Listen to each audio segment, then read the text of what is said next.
Brought to you by the Fields Auto Group. Jaguars senior writer John Oehser, NFL Network analyst and former Jaguar Bucky Brooks, and senior reporter J.P. Shadrick bring you the latest on your Jacksonville Jaguars. Huddle Up starts right now.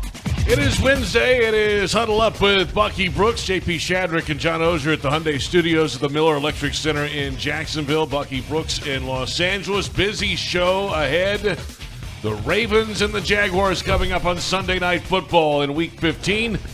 The Jags defense has its hands full this week against Lamar Jackson, playing at a high level. Obviously a quarterback. Jags offense against the Ravens front seven. That will be a test.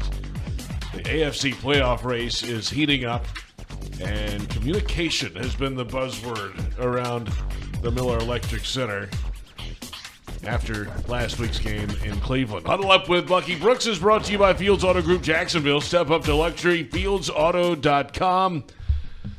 John, good afternoon. Good afternoon. Bucky, good afternoon. How are you? I'm good, guys. What's going on? Good. Same. We're all good. Getting ready for some football this week. Big matchup, battle of first-place teams in the AFC, the North and the South, and it's going to be a great matchup. And the number one seed against the number 4 seed, Bucky. It doesn't get much bigger in December than that. No, it doesn't get much bigger than that. And I'm going to quit talking about seeding. I'm just talking about the teams as they are. Baltimore is a good team. They're 10-3. Came off a great dramatic win against the Rams. And look, we're coming in struggling after a couple losses in a row, not really playing well. And so hopefully bright lights, big stage of Sunday night helps us get motivated and have the urgency that we need to turn this thing around. Yeah, it's such a weird week, weird game to analyze because, on the one hand, the Jaguars have lost 2 in a row, which is never good. They haven't played very well to lose those. And at the same time, they've been playing a couple of good teams where you sort of say, well, they had a chance to beat them, so all's not lost. They're still right in it, and yet they haven't played the last 2 weeks like what I thought they were for 12 weeks. So it's easy to say, well, they're not playing the way they are. But if they keep playing that way, then it is the way they are. Does that make any sense? Absolutely. So at some point you are what you are. Yeah, so it's big. The Ravens aren't unbeatable. And you almost sound like a broken record. It's a chance for this team to show that they are what they think they are. They've done it a few times, not in the big games. So it's fascinating. I think they're up against it, but I don't think it's impossible. Yeah, go play. Yeah. And that's what it's going to be on Sunday night. And let's hear from the head coach today, Doug Peterson, discussing some of the communication issues. Really, both sides of the ball had a little of that. Doug Peterson, though, on the focus needed, especially on defense. Those things just can't happen, obviously. And it really just does come down to those guys just talking, right? And just having conversation on the field. And just staying locked into the game plan, right? And just one play at a time mentality. And they don't have to do anything other than that. Just trust that, and trust their instincts and how they've been coached this week to execute that game plan, and they'll be fine. That's the head coach earlier today, John. I have a question for the ex-player. All right. Because this has been an interesting day to me because both Trevor and Doug talked so much about communication, players in the locker room, communication. Doug was talking about focus, and he was choosing his words very carefully, trying to get it across what he meant by it. So I've never played at a high level. Guess what? I've never played football at a high level, JP. So, how tough is it, Bucky? And, it really did seem the other day like communication, glaring mental breakdowns really cost him that game. You would think that's past him, but I guess as a head coach, that's what you're always pushing on, right? You are always pushing on it. And I'm going to lean on you and your experiences with the Indianapolis Colts under Tony Dungy. Like, I think you share stories with me, like after losses or after difficult games, he always thought that you needed to reduce, eliminate, simplify, make it where the players can play fast where they can think freely, and then you'll get the best performance out of them. I think we're kind of at that point with the Jaguars. Ultimately, what coaches like to do is they like to, at the beginning of the season, think, hey, these are all the things that we're going to be able to do. This group is so good, the dynamic, we got this, so we're going to do X, Y, and Z. But the great coaches are able to look at their team and evaluate where they are and say, hey, guys, here's where we're at. This is the kind of team that we have. This is what we need to do to maximize the talents of the team. When I look at this team, and because it's been a theme, this team has a lot of issues when it comes to the communication and being able to take like communication and maybe schemes and execute it. So now that you're in the final stretch, right, the final quarter of the season, if that's been apparent in multiple films, well, now you got to reduce the amount of stuff that you're doing. You have to put the onus on the players to communicate what you're supposed to do, make sure you know what you're doing, and then do it. And I think we're at that point because of the tone that I hear from Doug in his voice. He's not going to say that outwardly to the public, but I feel like the frustration has reached a point where he's like, hey, man, here's what we're doing. We need to eliminate all the fluff. Let's just line up and play and see if we can win a game by simply not beating ourselves. Yeah, that's, again, we know why it's his show. That's a good, it makes a lot of sense. And to simplify it, because really 3 plays the other day cost you, and it was 3 defensive breakdowns that, again, on paper shouldn't have been hard. They just got themselves completely out of position, where if they'd even been closer and give themselves a chance to play another down, if you will. JP, I've said multiple times this week, the Browns are really good, and they're 8-5 for a reason. You're playing on the road, but the Jaguars turned it over 4 times and gifted them 3 touchdowns. They're good, but you can't make it that easy on a Buck. No, you can't make it that easy. And as much as like everyone would make the focus on the defense, because the defensive communication flaws, it's easy to see. They show, hey, someone didn't cover David Njoku. He runs down the seam. We have a 4th down. We don't get a switch or who's lined up on who. And so it's an easy completion for Joe Flacco. It ends up being a touchdown and some other things. But I would tell you, offensively, there have been a bunch of miscommunications. I can't tell you the amount of times that we have broken the huddle. We look around and we see Trevor Lawrence trying to tell one of the receivers to get lined up in a different spot, or 2 receivers looking at one another, trying to figure out who's responsible for what route am I running, and all of those things. And it coincides with a couple of those communication errors resulting in interceptions because Trevor and the playmaker, the pass catcher, is not on the same page.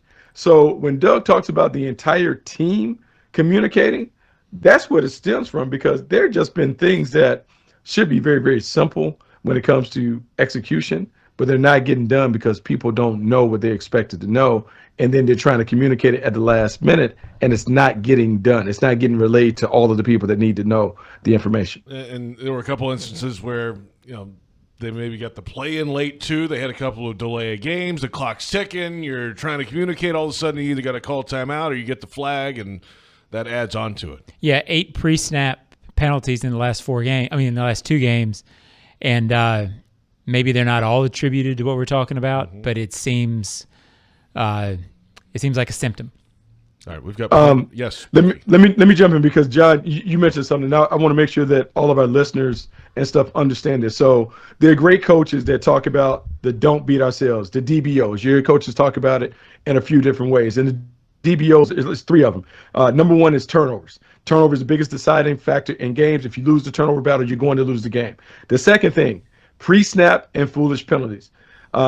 False starts, neutral zone infractions, things that you just need to line up so you don't have a penalty. Those things you can control. You can't do that. And then big plays allowed. Not allowing the ball to fly over the top of the defense, not allowing it to run outside on the perimeter, those things. When you look at the last 2 losses, the Jaguars have violated all of those principles, which is why they're 0-2 in the last 2 weeks. If they simply just clean up those things, it's hard for teams to beat you when you don't beat yourself. But if you're going to gift wrap it like we've gift wrapped the last 2 games, even bad teams can take those things. Those are the areas that you have to clean up, and it's really on the Jaguars, not on the other team. Yeah, JP, Doug had a quote. I think it was Monday when he was talking, and sometimes when you're talking, you can say things a certain way. I'm not sure people hear it. He made the comment at the end of it. He said, and let's just see if we can not lose any more games. I think a lot of people took that to mean go 4-0 down the stretch. I took it to mean not lose any more games ourselves. To me, that is what he's feeling this week, and that's what he's emphasizing. So I guess that's what he meant, and you do feel like in the last 4 games, if they reduce Bucky's DBOs, that bare minimum they go 3-1 to make the playoffs and, quote, fix this. Yeah, and they'd have some energy going into the playoffs at that point as well. Bootleggers, get ready. Luke Combs is bringing 2 nights of the Growing Up and Getting Old tour to Everbank Stadium, May 3rd and 4th. Different special guests with him each night. Tickets on sale now at everbankstadium.com. You're going to that, right, John? Yeah, you'll be there. No, it's just Mike. Yeah, you're going, right?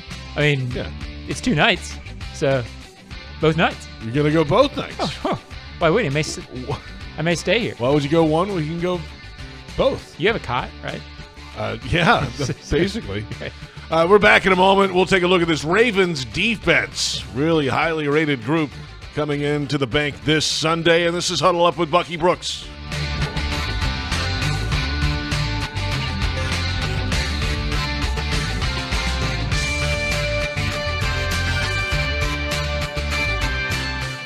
Hello, I'm Dan Fields, and we have some great news.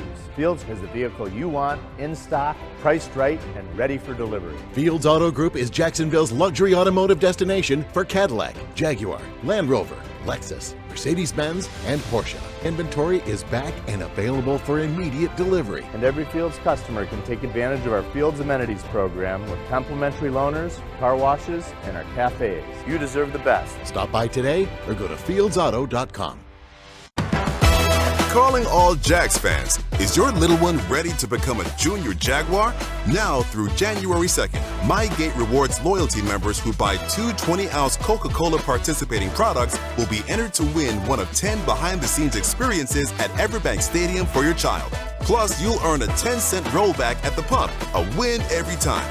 Fuel your child's dreams, your car, and your passion for the Jags with Gate, proud partner of the Jacksonville Jaguars. Frank Frangie here. When you want barbecue in Jacksonville, you want Bono's Pit Barbecue. You can find Bono's locations all around town and on game day at Everbank Stadium because Bono's is the official barbecue of the Jacksonville Jaguars. Over 70 years of authentic Southern Pit Barbecue. We are the local barbecue joint in BBQval for generations of people in Jacksonville. Go to bonosbarbq.com to learn more or call 904-880-8310 today. And remember, if you don't see a pit, it ain't legit.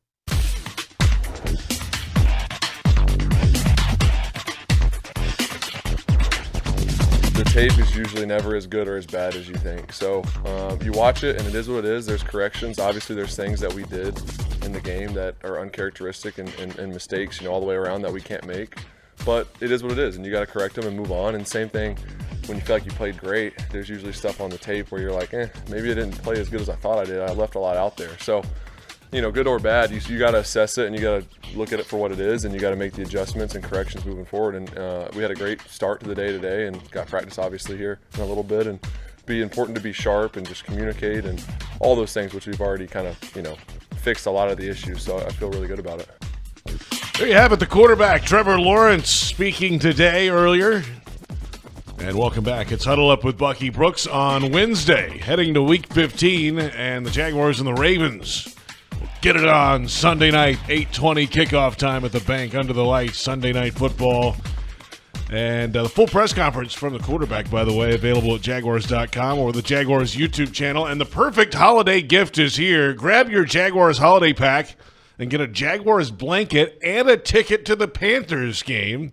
That's on New Year's Eve, starting at just $78. So get your holiday pack at 904-633-2000. And Bucky, I don't know if you're aware of this. I'm sure you might be. This time of year is John's favorite time of year. Crema. He loves the holiday season. Crema. He is full of cheer. Love crema. Not so much. Wow. Crema. That's good to know. Well, that's good to know. I'll make sure that I come with some candy canes and like a little stocking for John to make sure that he's happy. He has a great holiday. Well, spreading joy, Bucky, is really what I'm all about. I like that. it's a priority year round, but especially you just amp it up, and especially Christmas. I bring my A game during Christmas. when the games matter, John steps right. up. That's how I appreciate you turning It's that the up. postseason. Turn that up. It's already the postseason for spreading cheer, but Okay, let's do it. All right, so the Ravens coming in here with a highly rated defense. And, of course, last week the Browns had the number 1 defense in terms of total yardage allowed per game. And the Ravens are right there behind them, number 2. They're number 1 in a lot of different areas. They have 47 sacks. That leads the NFL. They're fantastic in the front 7, Bucky, and they really kind of spread the wealth, it seems like. So what has made them so effective defensively? Coordinator Mike McDonald does a really good job of creating opportunities for his players. They have a very balanced front line, meaning they have a lot of really good players. I wouldn't say that they necessarily have a great or dominant player like we were talking about with Myles Garrett, but they have really good players, and he does a great job of creating one-on-one matchups for them. They would do a thing that is very popular at the collegiate level where they do a lot of what they call simulated pressures, meaning that they'll move people around. Guys at the linebacker depth will look like they're blitzing but then fall out. And in essence, it's only a 4-man rush, but trying to figure out which 4 guys are rushing complicates and muddies the picture for the quarterback. The hesitation then leads to free runners hitting him in the back, and that's where the turnovers come. So this would be a game where Trevor Lawrence and Doug Peterson and Press Taylor have to be on the same page to figure out and determine how they want to attack this defense. Because if you get them blocked up, you certainly can get after them because they're not what they've been in the past in the secondary, but really people have had a tough time blocking them up front because of all the kind of smoke and mirrors things that they do. yeah, defensively, the Ravens, you worry about this matchup with the Jaguars. I guess for the same reason you worry about so many matchups right now is the Jaguars having such trouble running that it really limits what they can do once they decide they want to throw. They're in so many long distance situations and they're having trouble converting because they can't rely on the running game. And it's tough to get that fixed when you're playing dominant defenses because those defenses typically stop the run. So it's hard to get in any sort of a rhythm. I guess I'm talking more about the Jaguars running game than I am the Ravens defense, but the Ravens scare me overall because they're so balanced on both sides of the ball. I mean, they're balanced offense and defense, and then the 2 units are also balanced. I don't know where the weakness is that the Jaguars can exploit, Bucky. If you're the Jaguars, what are you trying to do to them defensively? Well, I mean, I think the number one thing is you want to do things that the quarterback and the playmakers are very comfortable. We saw last week Evan Ingram had a big game, touched the ball a ton. So I think before you can even think about how you want to attack them, you want to get your guys right and comfortable. When you have so many struggles like we've had the last few weeks, it's really more about us than them. But as it relates to what the Ravens want to do is they want to stop the run on early downs and force you to throw against kind of that smoke and mirrors package that they utilize to make life miserable for the quarterback. So you got to be able to run the football, and running comes down to like the execution at the point of attack. Can we move them off the ball, and can the running backs hit the hole that's designated, and can you get 4 or 5 yards every time you run it? Because the negative plays in the running game put you behind the sticks, and you don't want to be behind the sticks against this defense, not necessarily because of their personnel, but the combination of their personnel and their scheme makes it really, really hard to dig yourself out of those holes when you have longer situations. So we'll come back in a moment and flip it around to the other side. You mentioned both sides of the ball. Well, yeah, they can do it on offense too. With Lamar Jackson, the quarterback, we'll get into that matchup for the Jaguars defense, the communication a little bit more, and much more ahead. Jags fans want customized Jags furniture for your home? Check out ZipChair.com and browse all customizable options. ZipChair furniture for fans. This is Huddle Up with Bucky Brooks.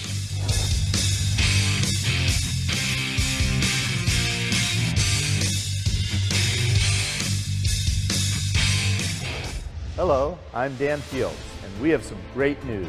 Fields has the vehicle you want, in stock, priced right, and ready for delivery. Fields Auto Group is Jacksonville's luxury automotive destination for Cadillac, Jaguar, Land Rover, Lexus, Mercedes-Benz, and Porsche. Inventory is back and available for immediate delivery. And every Fields customer can take advantage of our Fields Amenities program with complimentary loaners, car washes, and our cafes. You deserve the best. Stop by today or go to fieldsauto.com.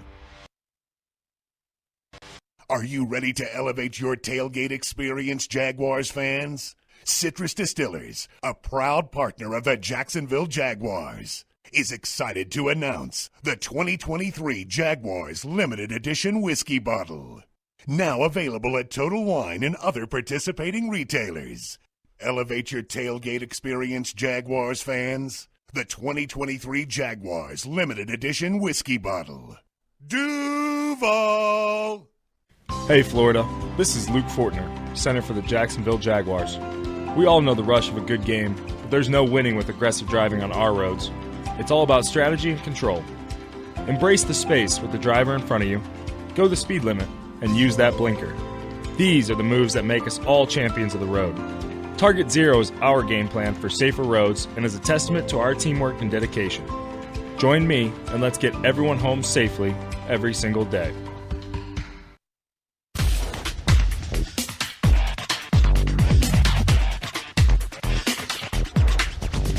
A lot of confidence downstairs. I mean, the guys are excited for this week. It's a two good football teams coming together, two top four right now in the AFC, playing, and obviously it's great for the NFL, great for fans, and these are the games. Again, it goes back to what I expect our players to get used to, right? Playing in moments like this and games like this. Baltimore obviously has, but the confidence is high, and the confidence is great. I mean, again, it just we have to turn it internally and just focus on us and make sure we are doing everything that we can in our power to be prepared for these games. But the confidence is there. That's the head coach, of course, Doug Peterson, earlier today. Confidence with a month to play in the regular season. Welcome back. It's Huddle Up with Bucky Brooks, JP Shadrick, John Oehser, and you guessed it, Bucky Brooks in Los Angeles. Pro Bowl voting is now live through December 25th. Be sure to cast your vote. Yeah, cast. That makes more sense. Cast your vote for which Jaguars player you'd like to see there by going to jaguars.com/Pro Bowl. I read them how they're written. That's fair. My fault. Hey, Bucky, I have a question for the analyst. All right. And, I was going to ask you, then Doug basically said it, so I guess I'm going to ask if you agree with him. To me, there's a couple of teams in the NFL right now. Maybe San Francisco stands out above anybody else. I think Baltimore is the best team in the AFC. But like right now, I think if an average team or, I'll say like the Jaguars, if the Jaguars played the 49ers, I don't know that matchup, even if the Jaguars played well, I think the 49ers could win. Doesn't it seem like if the Jaguars play well, I don't think that Baltimore is ungettable. Do you follow what I'm saying? I absolutely follow what you're saying. And here's the thing. I tweeted about it on Monday night after watching the Miami Dolphins fall to the Tennessee Titans. The number one thing in the tournament, if you get into the playoffs, everybody has a chance to go to the Super Bowl. And so as much as we're over here fretting about the Jaguars not playing up to the standard, not playing well, the hope is, man, if you can just fix the issues over the next 4 games, you get into the playoffs, you can win the thing. And so I am excited to see what they look like on Sunday night against the Baltimore Ravens, because to me, that is a game that is kind of like a Launchpad game. Like if they win that game and play well, that could give them the kind of confidence that they could roll through the rest of the regular season and then get into the tournament and do some serious damage.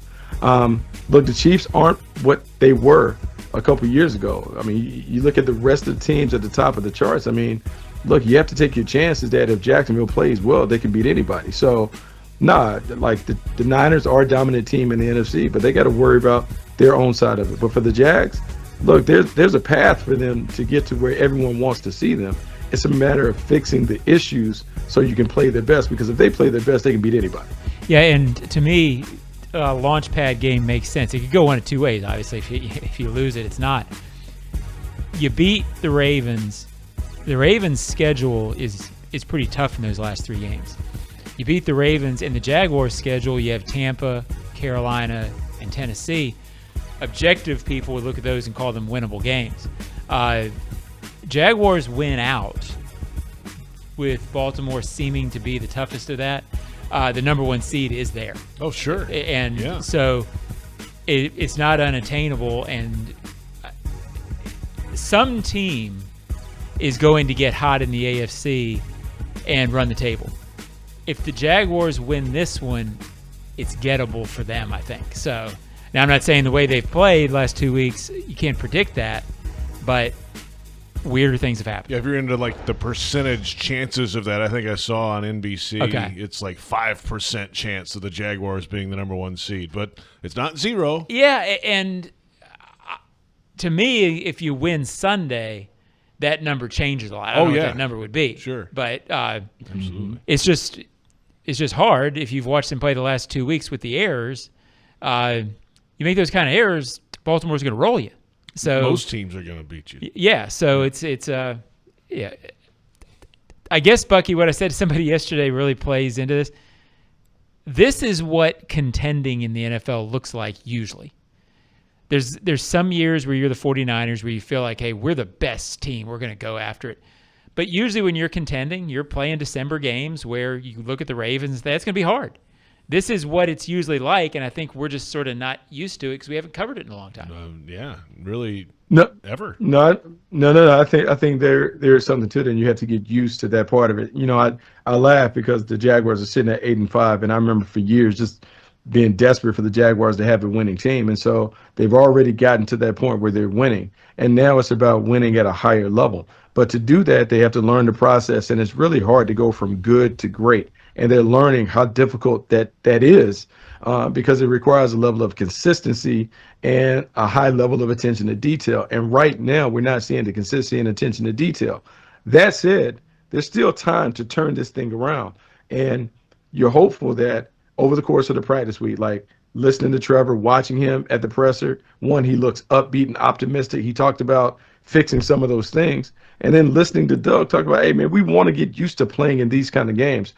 All of the ingredients are there. It's about it coming together. And, look, I'm still hopeful that they can figure it out and get it together, and hopefully it'll start this Sunday. Well, this Sunday, Lamar Jackson is making the trip down for the Baltimore Ravens, of course, the quarterback, former MVP, and a guy who's doing it both ways. He's their leading rusher in terms of yardage, 644 yards on the ground this year. Guy who's had over 1,000 yards rushing a couple times in his career already.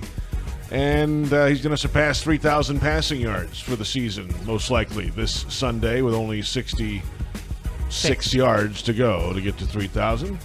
So Lamar, we know about his skill set, Bucky, his ability to run and extend plays. Is he a different Lamar Jackson, though, now than he was a few years ago? Is he standing in there a little bit more? What's the feel with Lamar these days? It's a different style offense than the one that we saw the last time he came in. When he came in last year, they were still running that heavy power RPO option-based offense where he was the primary ball carrier and doing everything. It was a mix of a collegiate-style offense with some pro elements, but it was very successful for the Ravens because it was different. No one really had a good handle on how to deal with it. Now he's in more of a traditional pro-style offense, but they're still utilizing his athleticism to create plays on the perimeter. He'll do it off bootlegs. He'll do it on occasional design quarterback runs, but a lot of the runs that he's having are on scrambles and those things. The one thing that they've done is they've expanded their passing game. They push the ball down the field. They have more weapons available to them, even though Mark Andrews is out. So you got to deal with Zay Flowers and Rashad Bateman and OBJ and those guys. And so it's a better crew around him, and they're doing it differently. But it's still a very dynamic and explosive offense. I would say in Baltimore, they probably find it maybe a little more fun because the ball is in the air more so than it was on the ground. But, look, they still pose the same challenge that they always did. As long as number 8 is in the backfield, he is a handful who can score from anywhere on the field. Yeah, and so much of it's still is about defenses have to worry about his run so much that it opens up and it prevents you from being able to leave as many guys back in the situations you normally like to. Again, they're so balanced. They're the number one running team in the NFL, and they know they can rely on that. That gives them great security and balance and something to rely on if their passing game's not working. This, to me, without Mark Andrews, it still feels to me like an offense that if you're the Jaguars, you go into this game thinking they shouldn't get away from us, meaning if we play our game defensively, Jaguars believe they're a good running team. They believe they create takeaways. They should believe that they can keep the Ravens in that low 20s at the most and create a couple takeaways. You wouldn't think they're going to hang a 30 number on you if you play well defensively, which should keep you in the game enough to win it. So they're very good offensively. I don't know if the Jaguars play well, they shouldn't be great offensively, if that makes sense. Yeah, it does make sense. Well, thank you, JP. Yeah, I appreciate that. That's a well-stated point. We're back in a moment. We've got plenty ahead. Our final thoughts ahead of this matchup on Sunday Night Football. The Jaguars and the Ravens coming up. This is Huddle Up with Bucky Brooks.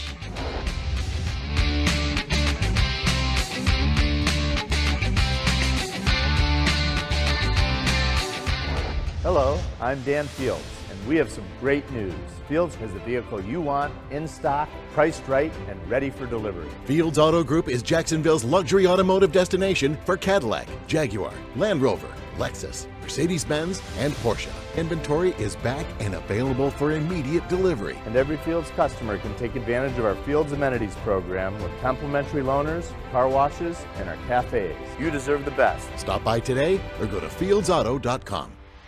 The kick is up. It's good! Score winning sub deals this Jaguars regular season at Firehouse Subs. Get 2 medium subs for just $10 after any game when the Jaguars kick a field goal of 40 yards or more. It's a bold deal for the bold city. Sign up at firehousesubs.com/field goals for Firehouse for offer details and to automatically receive this offer when you use your Firehouse Subs rewards account. Redeemable only at participating Jacksonville and Orlando area restaurants. Only available on the Firehouse Subs app and online ordering.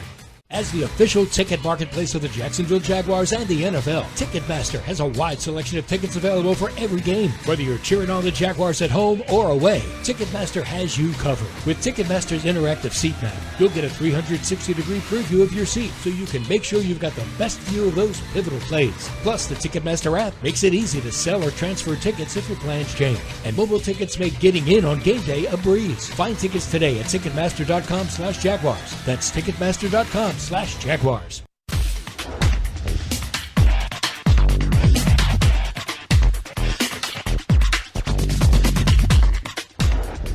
There's a lot of things nowadays too, or this late in the season, where we might talk about them in meetings, and sometimes you don't get that live rep during the week because there's just not enough practice reps right now to go around because you're trying to keep guys healthy and fresh for game day. And so we'll have conversation and dialogue in a meeting, but as coaches and players, we expect those things to happen during the game, right? Even though you don't get that rep during the week of practice, but we've covered it, right? So those are the things that I think have kind of kept us back just a little bit.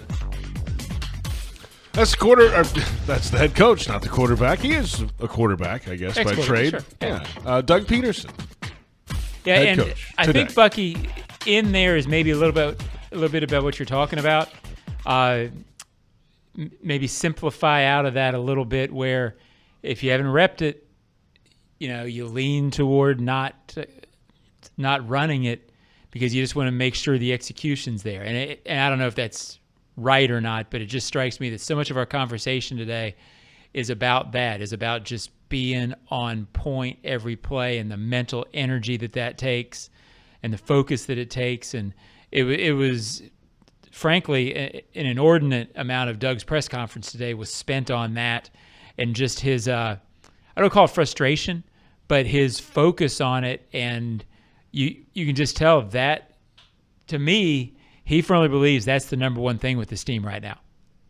Well, it seems like, he's growing annoyed that maybe too many play calls are seeping into the game plan that haven't been repped on the practice field. And as much as you expect the players to be able to pick that up and, we talked about it in meeting, we did it in meeting. Well, maybe this collection of players has to walk through it. They have to physically experience it before they can execute it in game. Some years you have veteran players, you have older players, players who are just able to take it from the board to the field without repping it. Other years you have players who need a ton of reps before they get it. It appears that he's saying, hey, where we're at right now, we can't do a lot of board to the field stuff. Let's make sure that the plays that we call, we give our players enough reps to know it so they feel good about it, so they have mastered it, and then they can execute it at a high level. Right now, the Jaguars needs execution more so than trickery, and I believe that we'll see a very scaled-down version of the game plan and play call sheet this week on both sides of the ball so the guys don't have as many mess-ups. Huddle Up with Bucky Brooks is brought to you by Fields Auto Group Jacksonville. Step up to luxury. FieldsAuto.com. We're in the final stretch of the regular season, of course. Only 2 home games remaining for the Jags. And, of course, they'll host the Ravens on Sunday. Grab your teal and help teal out the stands. Get your tickets. Jaguars.com/tickets or call 904-633-2000. They're doing the pregame light show again, so opt in for that. Yeah. That was cool. There'll be QR codes when you come into the stadium again, so they're trying to replicate that again during the introductions, and should be a fantastic matchup. Of course, the Ravens and the Jaguars in December when it matters. 2 division-leading teams, Bucky, and hey, I'm excited for this one. We're going to find out a lot about this Jaguars team, I think, by about 11 o'clock on Sunday night.